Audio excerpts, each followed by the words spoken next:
ഇഡ്ഡലിക്കും ദോശയ്ക്കും ഒക്കെ ചമ്മന്തി, നാളികേര ചമ്മന്തി അല്ലാണ്ട് ഉള്ളിച്ചമ്മന്തി ഉണ്ടാക്കാറില്ലേ? ഇത് അതിൽ നിന്ന് ഇത്തിരി വ്യത്യസ്തമായിട്ട് ചെയ്യണ ഒരു ചമ്മന്തിയാണ് കേട്ടോ. അതിന് ചെറിയ ഉള്ളി തന്നെ വേണം നിർബന്ധമായിട്ടും. കുറച്ച് ഉപ്പും കുറച്ച് മുളക് പൊടിയും നല്ലോണം ഒന്ന് മിക്സിയിലിട്ടൊന്ന് അടിച്ചെടുക്കുക.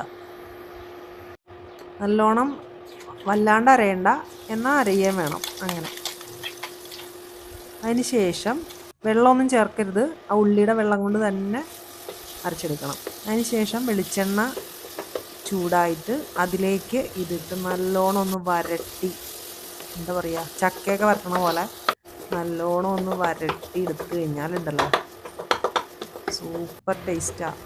ചോറിൻ്റെ കൂടെ നല്ലതാണ്, ദോശയ്ക്ക് നല്ലതാണ്, ഇഡ്ഡലിക്കാണ് പ്രധാനം.